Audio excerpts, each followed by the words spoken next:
नमस्कार बच्चे, कबीर जी की ही साहित्य पे चर्चा हम कर रहे हैं। रामायणियों के अंतर्गत सर्वप्रथम रामायणी जो आपके पाठ्यक्रम का हिस्सा है वो कर रहे हैं हम।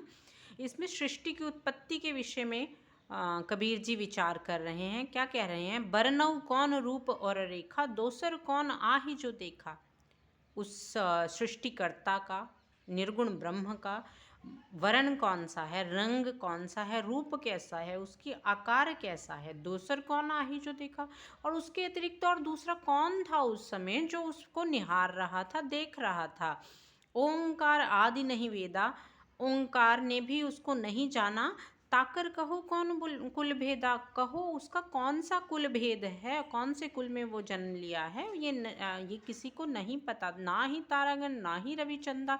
उस समय तो ना तो तारागण थे, ना ही आकाश गंगाएं थी, ना ही रवि था, ना ही सूर्य था और ना ही चंद्रमा था। ना ही कुछ होत पिता के बंदा, ना ही कुछ ऐसा था जो उसके पिता के बारे में अवगत करा पाएँ या बता ही पाएँ कि उनके पिता कौन हैं, या ये कहें कि उनका पिता बिंद है ही नहीं कोई, उस परमात्मा को रचने वाला ही कोई नहीं है। ना ही जल, ना ही थल, ना ही त्रिपौना। ना ही उस समय जल था, ना ही उस समय स्थल था, ना ही उस समय पवन थी। माने पृथ्वी भी नहीं थी, जल भी नहीं था, वायु भी नहीं थी। ना थरे ना को थरे को धरे नाम हुक्म को, वरना फिर किसने उस हुक्म का, उस सबके कर्ता का नाम किसने रख दिया। ना ही कुछ होत दिवस और राति, उस समय तो ना दिन था ना रात था। ताकर कहो कौन कुल जाति, और कहो फिर उस परमात्मा का कौन सा कुल, कौन सी जात है, कहिए।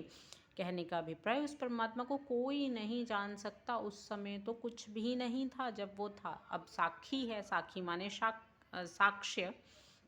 क्या कह रहे हैं? सुन्न सहज मन सुमिरत, प्रगट भई एक जोत, बलिहारीता पुरुष को निरालंब जो होत। इसको श्री गुरु ग्रंथ साहिब में कुछ इस तरह कहा गया है। अरबद नरबद तू तू कारा, तरणी ना गगन हुक्म अपारा, ना दिन रैन न चंद न सूरज, सुन्न समाधि लगाए था।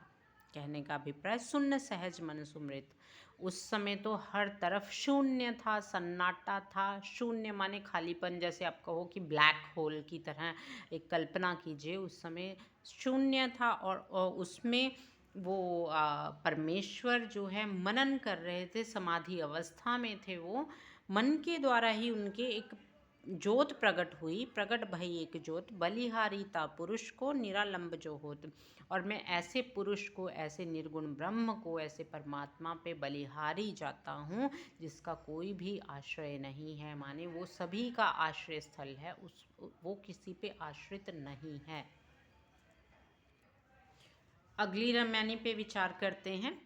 अलख निरंजन लखे न कोई, जह बांधे बधा सब कोई। अलख निरंजन लखे न कोई, उस अलख को, अदृश्य निरंजन को कोई देख पाया है? नहीं देख पाया कोई। जय जे ही बंधे बधा सब कोई, और उसी के बांधे, उसी की माया के प्रसार के द्वारा हर एक कोई बंधा है।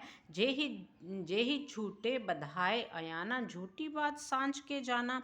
और उसी के द्वारा जो असत्य धारणा में अबोधी जीव बंधे हैं, उस झूठी बात को ही हमने सच समझ रखा है। माने हर कोई उस झूठे बंधन में बंधा है, और इस झूठ को, माया को, इसी को ही हम सच मान चुके हैं, सत्य मान चुके हैं। जबकि जो सृष्टि है वो एक मिथ्या है, झूठ है, क्षण भंगुर है। आज है, अगले पल नष्ट हो जानी है। परंतु हम सभी जीव क्या कर रहे हैं? इसी झूठ को सच मान रहे हैं। धंधा बंधा किन व्यवहारा, कर्म विवर्जित बसे न्यारा। कहते यद्यपि जीव का जो शुद्ध स्वरूप है वो कर्मों से बिल्कुल ही सर्वथा रहित है, और उसकी स्थिति जड़ से नितांत भिन्न है। क्योंकि जो प्राणी है उसके अंदर जो वस्तुतः प्राणी है वो एक परमात्मा का अंश है, आत्मा है। वो उस परमात्मा माने चेतन स्वरूप है, परंतु वो चाहे वो जड़ से बिल्कुल भिन्न है, इस शरीर से बिल्कुल भिन्न है, फिर भी हम क्या करते हैं? अपने स्वरूप को भूलकर अपने स्वरूप को भूलकर हम क्या करते हैं, गुलामी का धंधा, यहाँ पे धंधा बंधा किने व्यवहारा करम विवर्जित वसे न्यारा, तो हम उसी गुलामी के धंधे को ढो रहे हैं और विवशता का व्यवहार कर रहे हैं। माने मनुष्य जो है कर्म जाल में पड़ा है, जबकि आत्मा का स्वरूप इन कर्मों से नितांत रहित है। षट आश्रम षट दर्शन कीन्हा, षड रस बास षट वस्तु ही चीना।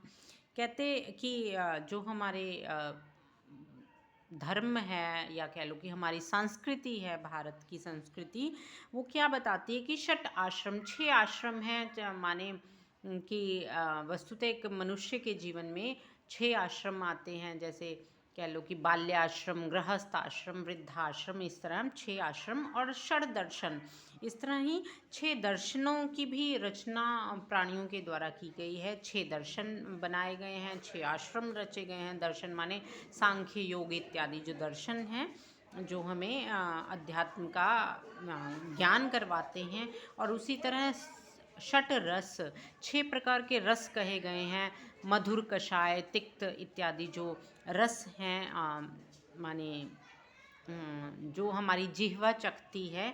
और उसी प्रकार से बांस षट, 6 प्रकार की खुशबुएं भी कही गई हैं।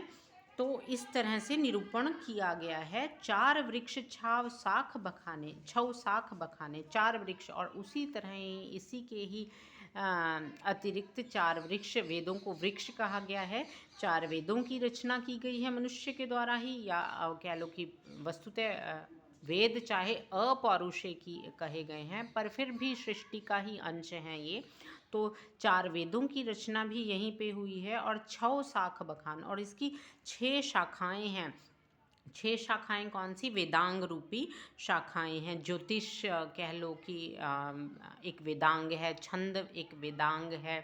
इस तरह 6 शाखाओं के द्वारा इसका विस्तार भी बहुत हुआ है। और इतना ही नहीं, कहते विद्या अगणित गणे न जाने, और इसके अतिरिक्त अनंत विद्याएं हैं जिनको गिना ही नहीं जा सकता। अवरो आगम करे विचारा, जो उसका विचार कर रहे हैं, अगम शास्त्र जो विचार कर रहे हैं, उनका क्या ते ना ही सूझे वार न पारा, उनका पार नहीं पाया जा सकता।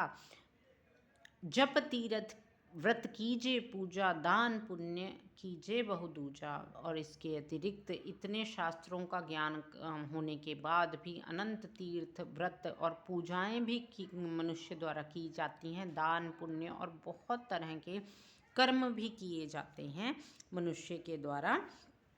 और साखी में क्या कह रहे हैं? मंदिर तो है नेह का, मति को पैठे दहाए, जो कोई पैठे धाय के बिन सिर से तही जाए। इसका अर्थ है कि जिस मंदिर में आदमी कैद होता है वो तो स्नेह का है, वो तो मोह का मंदिर है जिससे बंदा बांधा जाता है।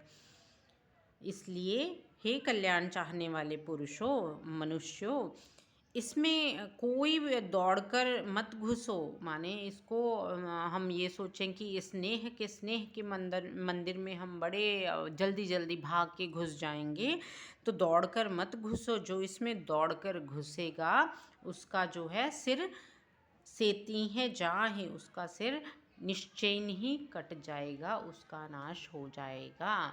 तो ये स्नेह का मंदिर भाव के द्वारा ही उसके अंदर जाया जा सकता है।